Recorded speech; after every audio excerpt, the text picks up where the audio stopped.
So our next speakers are Char John, Angie Kane, and Sarah Dickson-Hoyle.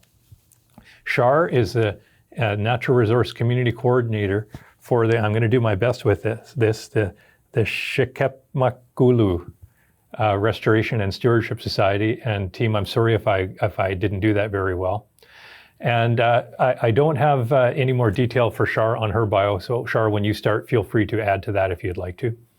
Angie is the CEO for the, I'm going to go with SRSS from now on. It's the CEO for SRSS.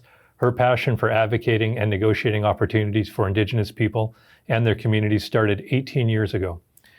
Angela has over 35 years of experience in the accounting, management, and administrative fields. In addition, she has a strong background in and understanding of Indigenous leadership and management.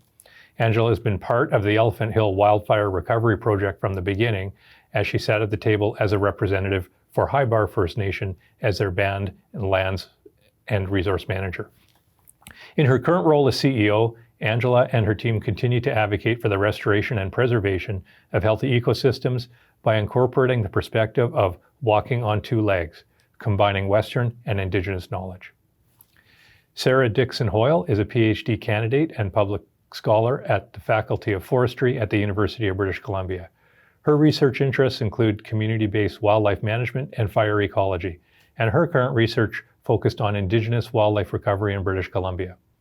In partnership with the SRSS and its member Secwepemcúl'ecw First Nations, she is documenting how these communities and their territories, in particular understory plant communities, are recovering from the 2017 Elephant Hill wildfire and working to advance Indigenous leadership in wildfire management and restoration.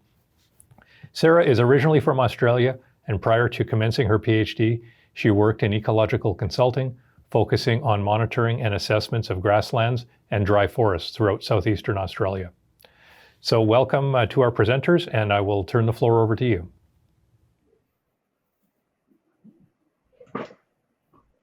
Hello. Thank you, Jason, for that wonderful introduction. Angela Kane here. I'm coming to you today from the unceded traditional territory of the Dickson-Hoyle First Nations, so I wanted to acknowledge that. Again, like we have Char John here with us and Sarah Dickson-Hoyle. And as I get into this, just please forgive me in regards to this clicker thing that I've got to move. I'm hoping I'm going in the right direction. And it's not working. Oh, there we go. Okay. So the Secwepemcúl'ecw was founded back in 2019 out of the Elephant Hill wildfire recovery. Our goal is to manage, protect, and revitalize our Tumuk through unity and Secwepemc values and law. Our laws and way of life come from our connection to the Tumuk. We take care of the land takes care of us. It is our cultural responsibility to ensure that we leave a legacy of regenerated lands, enriched and thriving with forests and biodiversity, healthy and abundant wildlife, and clean air and water for future generations. We continue to do work with unity and collaboration to promote a collective and collaborative approach to the Yakaman, which is stewardship and caretakers of the land. In honoring in practice the interconnectedness and the interdependence of the Tumuk and the people, we build and nurture our relationships by sharing and collaborating with others in a good way. And that's where the walking on two legs, or weaving or braiding Indigenous knowledge and wisdom with Western science to impact change and approach.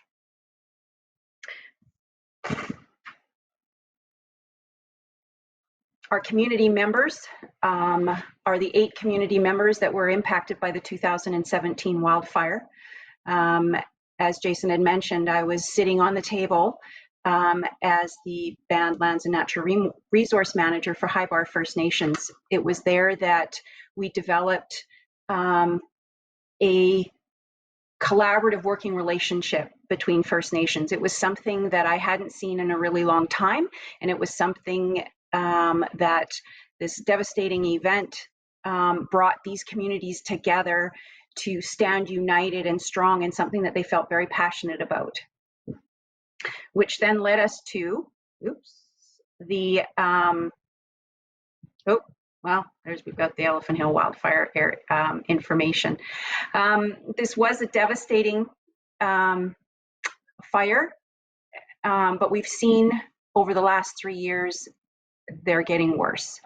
And because of this, our team and our group are working together to try and mitigate the impacts through the restoration work that we're doing. It's a long road. It's something that we're all working on together with the collaboration of our partnerships, which I will get to next.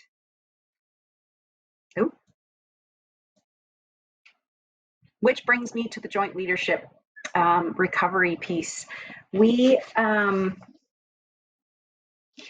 So following those fires, the Elephant Hill Joint Leadership Council was developed by the 8 affected communities. It incorporated the BC Ministry of Forest Lands and Natural Resources in both the Kamloops District and the 100 Mile District. We had BC Wildfire there and Directors of Resource Management. This collaboration was brought together to sit down and talk about the impacts of the land and how we were going to work together and collaborate together and create principles and a way to work together to restore the land. This leadership council, we were able to develop harvesting principles as well as silviculture principles and access management principles, and working with that collaboration, really weaving and bringing in that Indigenous knowledge to help restore the land back to the way that it should be.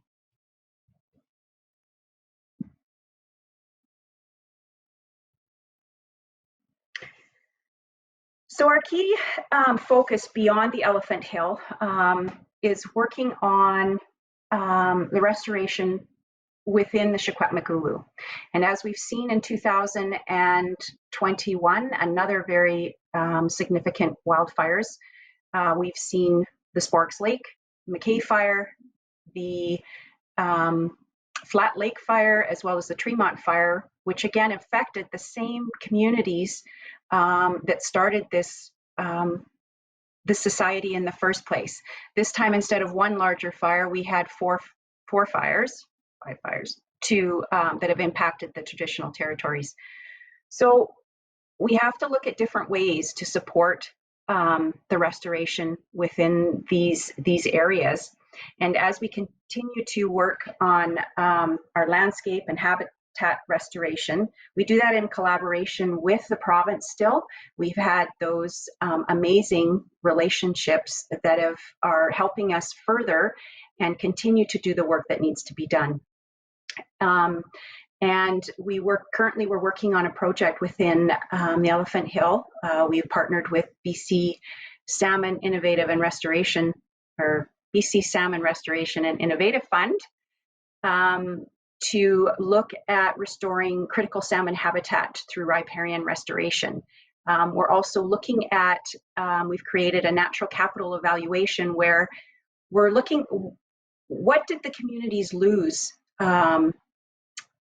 due to the fire, and trying to create some type of asset capacity matrix or some type of evaluation that can determine what it is the significant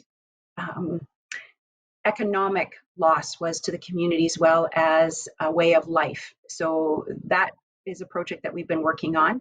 We're currently working on a cultural heritage resource monitoring program in conjunction with the provincial government, the FREP program, looking at perspective from the Secwepemc communities in how to monitor and restore cultural heritage within those communities.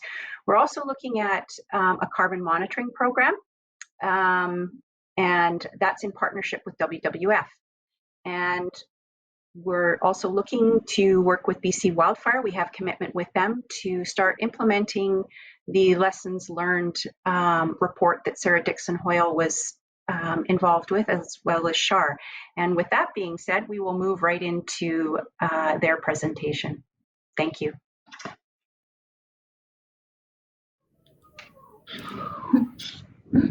Hi, Char, SRSS Natural Resource Community Coordinator.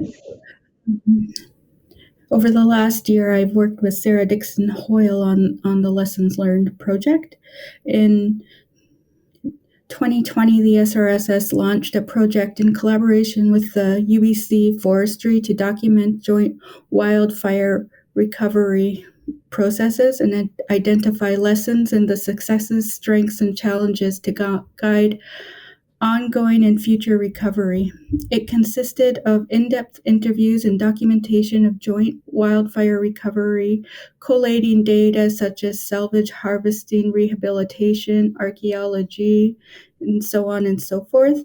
This report was unique in two ways. First, to document the approach of working with government to government with First Nations and government on land-based wildfire recovery processes, identifying the Indigenous perspective. It gave us an opportunity to tell the story in a Secwepemcúl'ecw lens.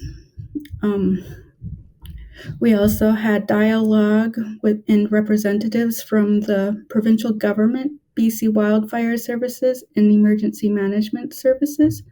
Over the course of the project, we had interviewed approximately 55 people from the Secwepemcúl'ecw elected leadership, community members, natural resource staff, provincial government, and BC Wildfire Services employees.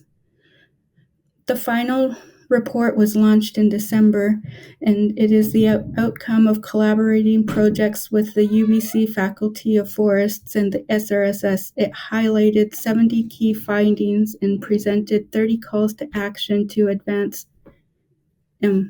Excuse me. Leva, can you go see Dad, please? 30 calls to action to advance Indigenous leadership in wildfire management, including recovery and long-term restoration. We also reviewed recovery documents such as meeting minutes and Flynn Road guidance documents, compiled and analyzed data such as salvage volume by licensees, restoration species mixes, and archaeological site records. Let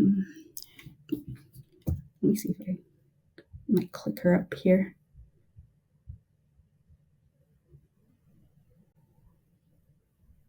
Okay.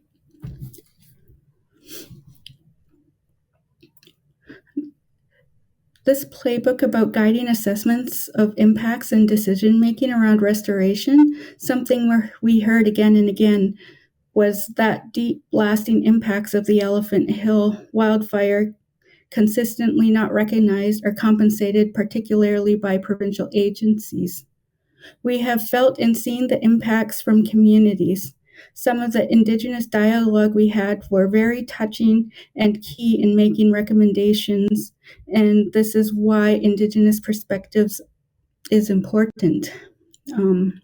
We tied to the land. When you walk across the land, you feel the people who were there for you. That was one of the quotes that we came across in our interview process. We had P. Ryan Day, like he felt the fire rate from the beginning, and he watched the fire the first night, and it burned up the hill. Even in that first night, he already felt the sorrows and the devastation of what was happening to his land. And there.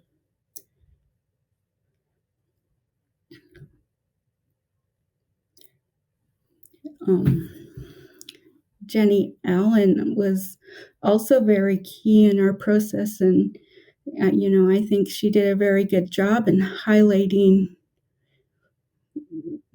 what kind of actions we need. Like she stated, the government needs to understand the impact of this fire on our territories. That is our sustenance, that is our backyard, that is our livelihoods that we'll never see again. our plants, our foods, our medicines, our social, cultural, and economic impacts to us. 70% of our traditional territory is burnt. It is about our rights as Indigenous people living off the land. We don't have the resources to go hunting anymore. Our waters are contaminated. Our fishways has blown out. So Bonaparte in every way has been impacted with our right to occupy and use the land. And I don't think that that is taken seriously enough. Jenny does a good job of identifying what our needs are and what we need preservation and restoration on. We need assessments of the impacts of the wildfire to include watersheds or fish populations. This all requires recognizing the impacts to Indigenous ways of life.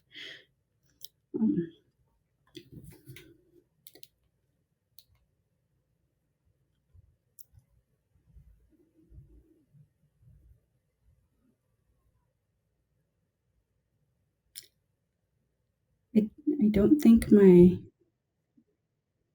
next slide, please.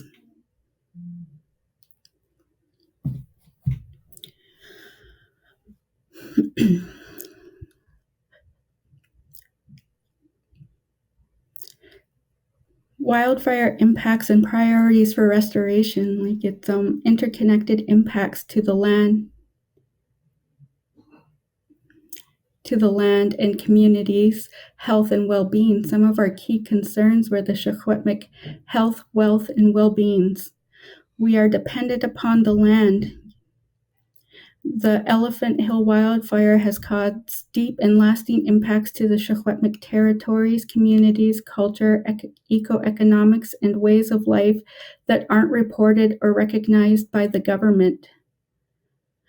We also were devastated by back-to-back forest fires. The Secwepemc people's way of life and their abilities to go out on land and practice cultural activities have, long been impacted. Initial land-based recovery includes protecting restoration, fish, wildlife habitats, population, mitigating hazards such as floods and landslides, managing recreational hunting and harvesting, reducing the impacts to post-fire salvage. We've identified these all as priorities, and the Secwepemc leadership had a say in what we were identifying and putting forth in our lessons learned.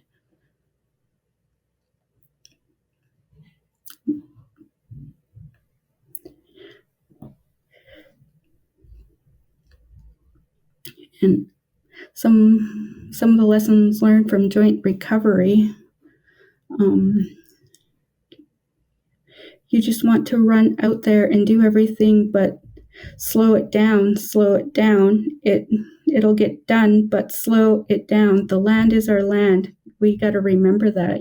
These are quotes from the lessons learned, and I can't quite see that one. Sorry. Slide.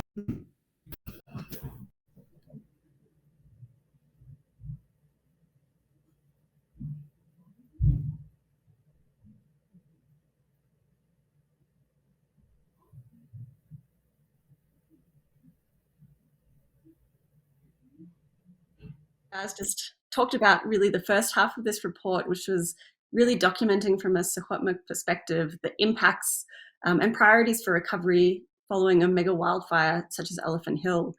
And so this workshop's about wildfire recovery, and we really just wanted to start by highlighting, in the words of Secwepemc people, the impacts that fire has to their communities and territories, and making sure that when we're thinking about how to assess and identify impacts and prioritize recovery activities, that we're really working in partnership with the communities who are affected.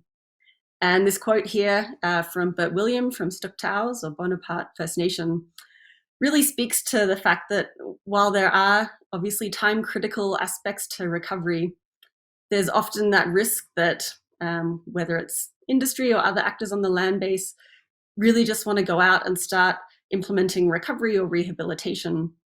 But really we need to step back and work in partnership with the people whose lands we're working on. And this other quote from Joanne Hammond from Skeetchison really speaks to, I guess, the key lesson or success that people saw from this joint recovery process, and that's the relationships that have been built. She says, the social and cultural processes that were developed and relationships that were affirmed are absolutely the biggest success. And not because they solved all the problems, but because it established a new way of doing things that will allow us to solve the bigger problems that are coming. So she talks about climate change and the kind of actions that are needed to address climate change.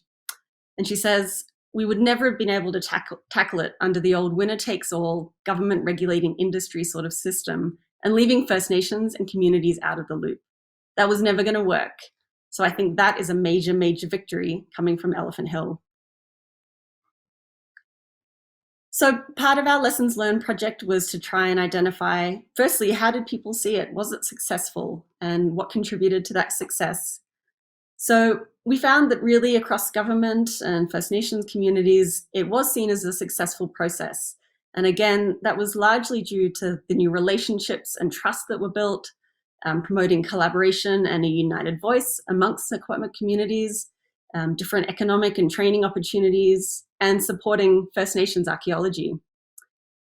And we heard that these successes were really made possible by strong leadership and co-governance from both Secwepemc communities and governments and Flin Rod natural resource regions and districts. And this was not just at a leadership level, but also equal partnerships between First Nation and provincial technical staff. So when we were talking about this presentation today, really appreciate the opportunity to come and talk about these aspects of decision-making and process that go into recovery. But it's really critical that we're also drawing on the technical expertise that exists in First Nations communities in putting together a playbook like this, because that joint technical leadership is really what made Elephant Hill recovery a success.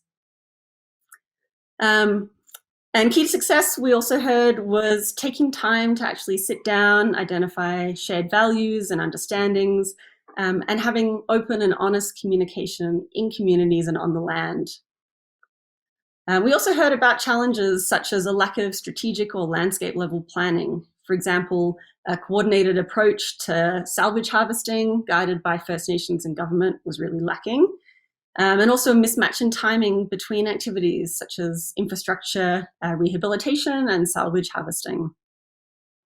And we also heard conflicting perspectives on what we actually mean by recovery. And I think that's something really important to consider in this playbook.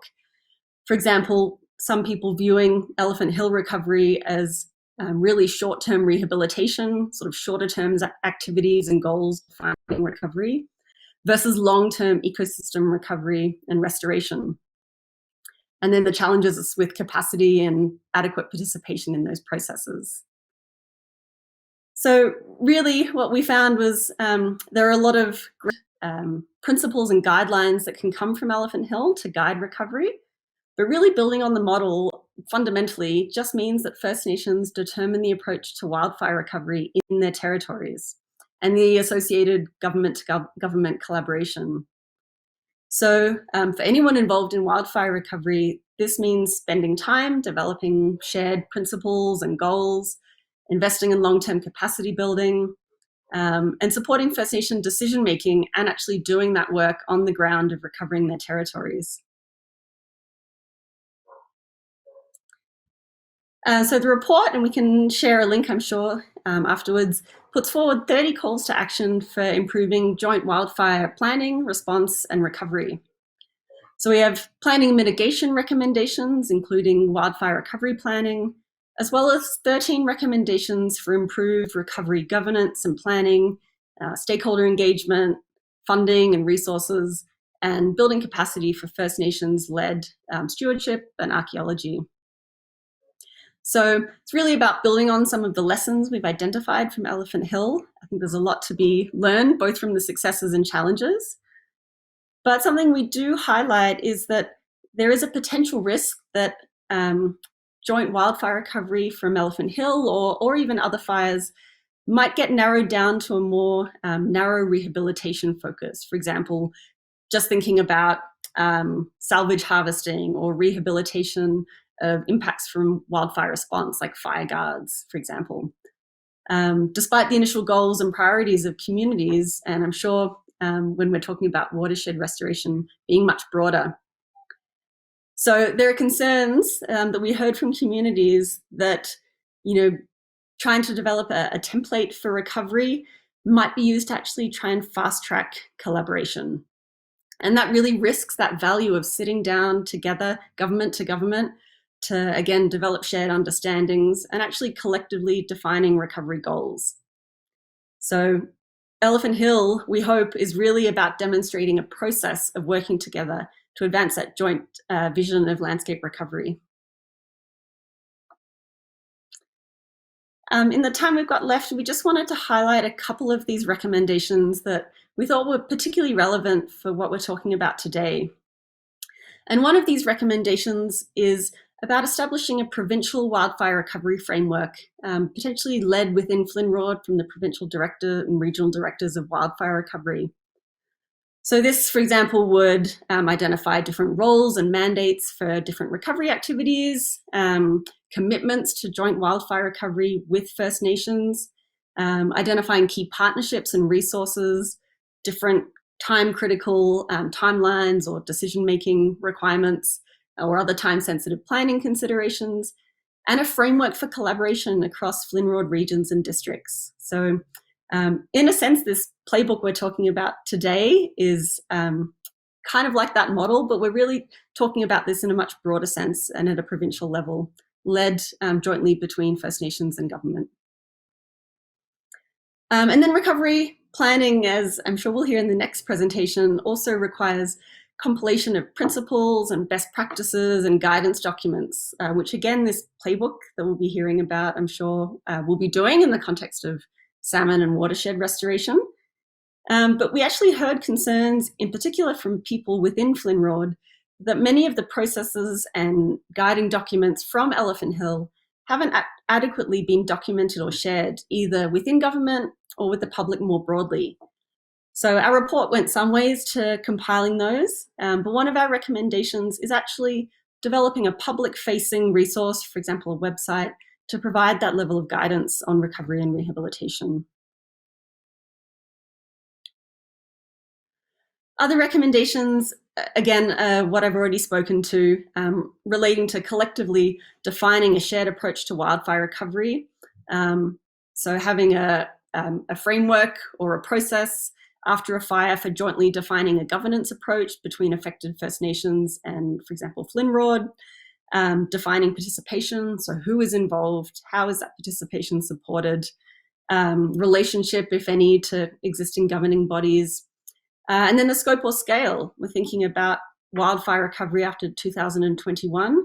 If we're thinking about a joint process or a joint table like Elephant Hill, is it one fire or multiple fires? How do we work across nations and jurisdictions that wildfires don't respect? And recommendations are also about adequately funding wildfire recovery. So funding that adequately considers the inherent costs of recovery activities. So participation in decision-making, managing and assessing impacts to archaeology and cultural heritage, ensuring coordination within communities and the provincial government as well. And then the final recommendations that we'll touch on here relate to archaeology and cultural heritage. So wildfires and wildfire response activities can have significant impacts to Indigenous cultural heritage, like Char's already spoken to. And this is often narrowed to archaeology, tangible, physical, archaeological artifacts. And that was really a big focus within Elephant Hill. But actually over the past few days, the SRSS has been leading a workshop on Secwepemc cultural heritage, bringing together representatives from across the nation to redefine what cultural heritage means from a Secwepemc lens. And it's really much more than just archaeology or even just the tangible. It's living cultural heritage, such as waterways, traditional resource producing areas, fish and wildlife habitats, populations, landscape connectivity. So fundamentally, underneath these recommendations is the view that the only people who can adequately assess the impacts to or determine measures to appropriately restore cultural heritage are the Indigenous people whose territory you're working in. So this really needs to be built into any thinking around assessment of impacts or prioritization of treatments, and who's going to be doing the work of recovery.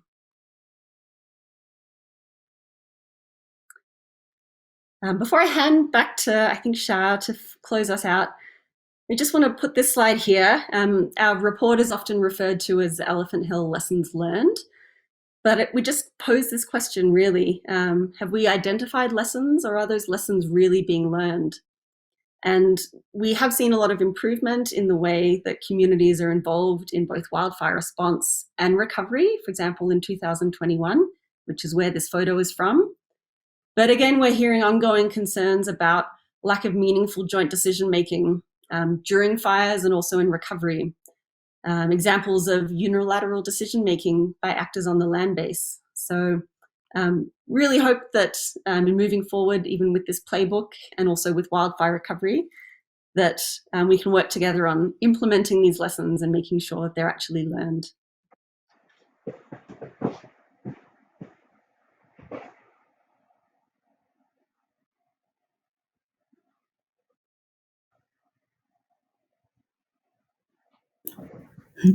Sorry, I was getting bombarded by Alita there.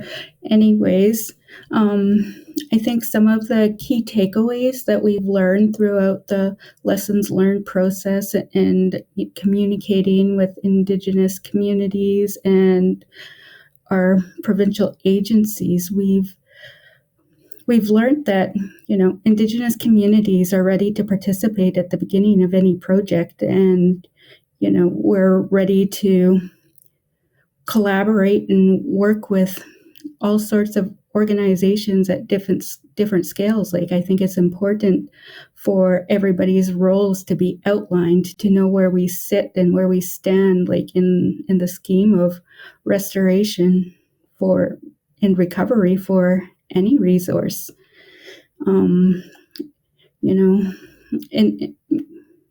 In developing this playbook, I think it would be very important to understand that these conversations shouldn't start without the Indigenous perspectives from the beginning.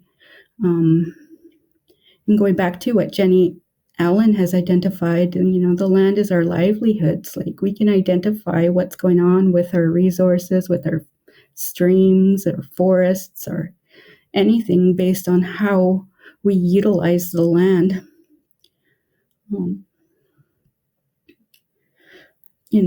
She also identified that in a lot of the processes, Indigenous communities don't feel like we're being taken seriously enough and our input isn't valuable. I think, when you think about it, like, we're just ready, and we're ready for collaboration. We're ready to work together. And Angie, do you have anything else you'd like to add here? No, I think you've pretty much covered it there. I just, reemphasize again that it's bringing First Nations into the conversation earlier on will be determine whether the success of the project. So just keeping those thoughts in mind.